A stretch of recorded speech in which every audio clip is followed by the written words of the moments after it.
Middleweight prospect Dustin Stoltzfus. It's good to be talking to you, man. We just spoke a couple months ago, and now you are getting ready for the Contender series. How are you feeling?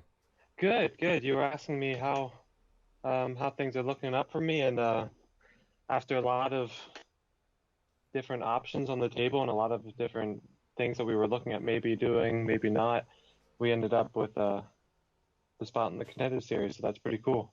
It is, man. Because we were talking about Brave, and they're starting to get shows back on the road, and but you took the path of the Contender series. Why did you take that path? Um, Part of the reason was they Brave is changing the way they're dealing with their fighters, and they want to lock them in for much longer than they were previously.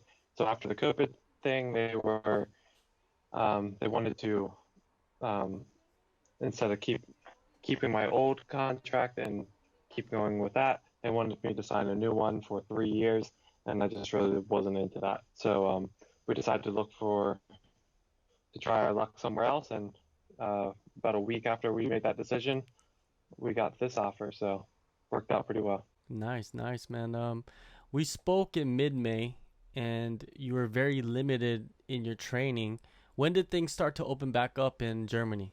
Um, Things started opening up like around the end of June, um, to some degree, but where I'm living, it was still pretty restricted. Um, yeah, you weren't allowed to train with contact or anything like that.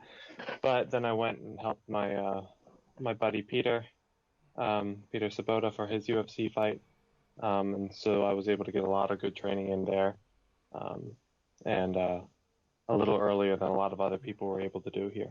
So it was kind of a pre-camp for you then, helping out Peter.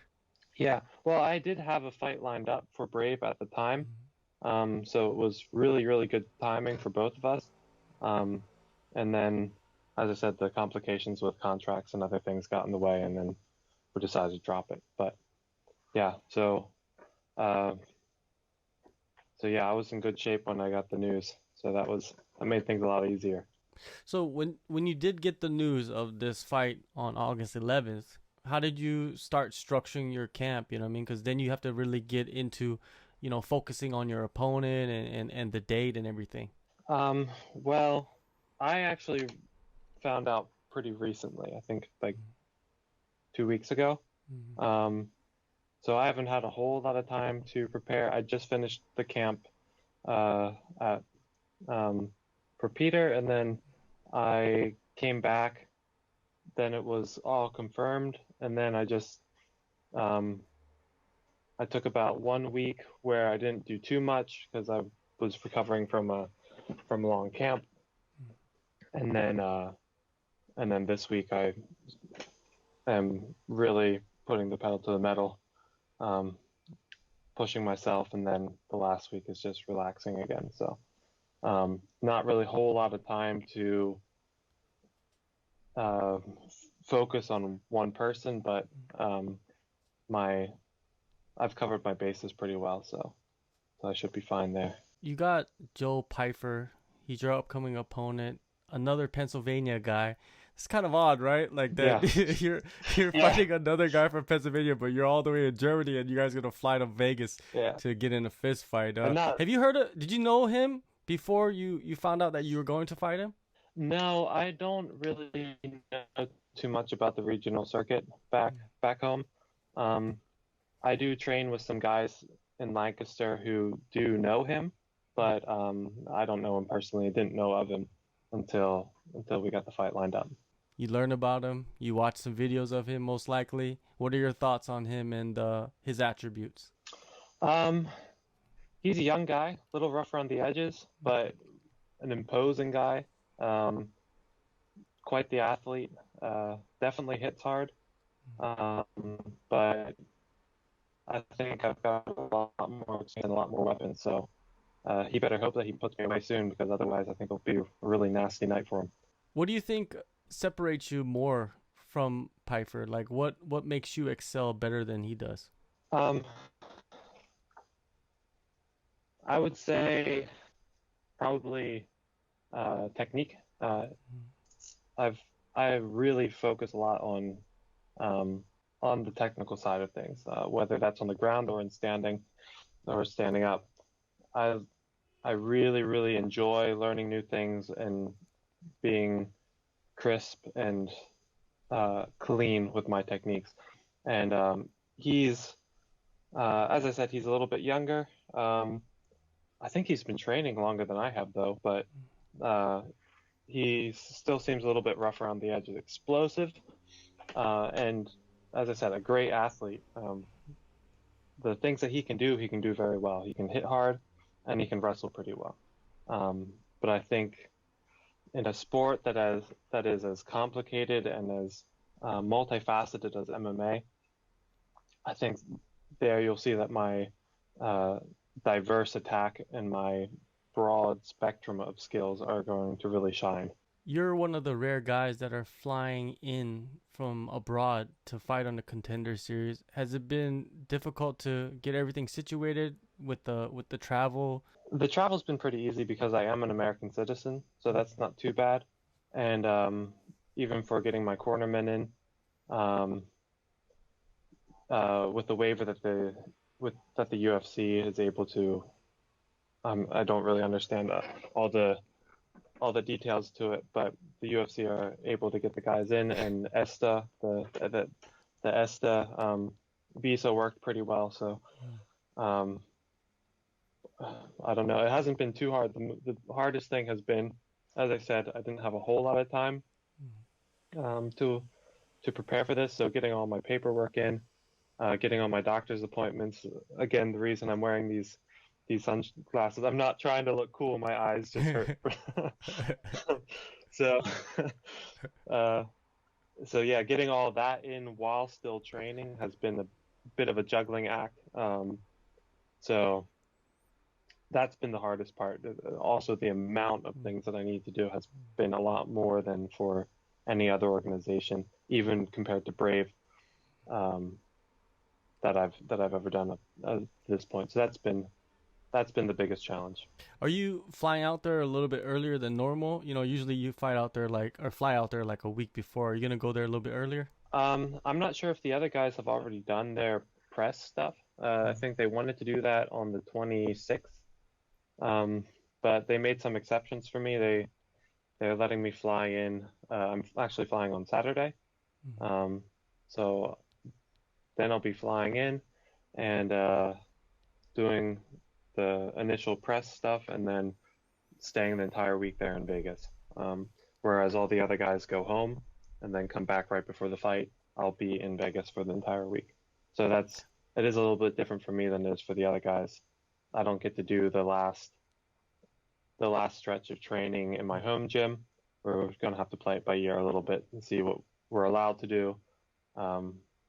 We got my management has connections to Syndicate MMA, so if everything works well, we should be able to go and train there and get ready for the fight that way. Maybe you might even be able to get into the PI and use some of the facilities over there, right? Yeah, we'll see. As I said, I'm not really sure how that's all going to look. The email that they just sent me like the other day says that we're supposed to be quarantined for the entire weekend that we're there. But I'm not. We get tested and then we're quarantined for like 2 days during the press stuff. But I'm not sure if that applies to my entire week that I'm there or if I'm allowed out at that point. So we need to figure that out. Hopefully they have some plan for that, because that would be a bit of a bummer to be stuck in a hotel room for an entire week leading up to a fight. I'm pretty sure it's only going to be for 48 hours. Seems like everywhere now I think so, it's too. 48 hours. Yeah. I think they just took the template for all the other guys and then tacked on a little note for me on top. And then it didn't quite jive very well. It didn't quite fit my actual situation. So hopefully that gets worked out soon, and then we can plan a little bit better, but it should be fine. For sure, for sure. Now, did you expect to get it seems like you're fighting as the main event. Am I right? Yeah, the featured bout of the evening. So Yeah. yeah. That's pretty nice, man, because you get to be the last guy to perform, which is better than anything, I feel, because, you know how it is. the recency bias. Yeah. Yeah, recency bias. Yeah. So that's great. And even just like the, I don't know, it's just a little thing, but Mhm. we were watching UFC on this weekend, and to then see my name, like Dustin and Joe Pyfer, Mhm. featured bout of the evening, and then everyone's like texting me, like, "Hey, we saw that you're the featured event from Contenders," and everyone's Mhm. freaking out. But yeah, it's cool. It's cool. I mean, the just getting on the show and being able to perform in front of Dana and the guys there for the UFC is a big deal as it is. I'm not really sure why they chose us as the main event. Maybe it's just because we're both finishers, we're both hard hitters, and middleweight is a very, very action-packed weight Yeah. class. Maybe it's just that. Maybe it's something more. I don't know, but it's cool. Definitely cool. Yeah, you guys are both definitely finishers, man. If you go back and look at the resume of you and Joe, it's just finishes on top of finishes. So I feel like this is a good main event that they have. How do you see this fight playing out? You know, when you sit down, lay your head, where do you see the finish coming? Uh, you know, I don't try to um, I don't try to put myself into a corner too much with what I plan, what I visualize. Um, as I said, my main strength is that I'm dangerous in every position, whether it's on the feet, whether I'm on the bottom, whether I'm on the top, whether it's in the clinch. So I could see it going a lot of different ways. I could see me breaking him with pressure on the feet, and I could definitely see me getting a submission if it goes on the ground. Um, so yeah, I don't know. Uh, he's got to look out. He's got to look out everywhere, Mm-hmm. um, because you don't get a break with me. You can be on top of me and trying to hit me, and I can still get you in a submission.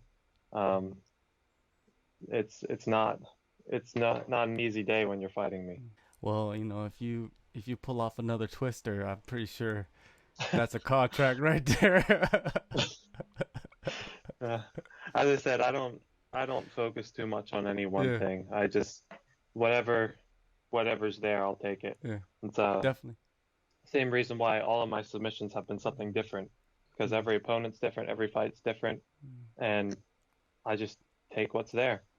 I I put pressure on the guys until they try to weasel their way out or just try to survive, and then usually there's something that I can take, whether that's uh, whether that's a KO or a neck or an arm or a leg or whatever. All right, one last thing before I let you go. I like to ask all the Contender Series guys this.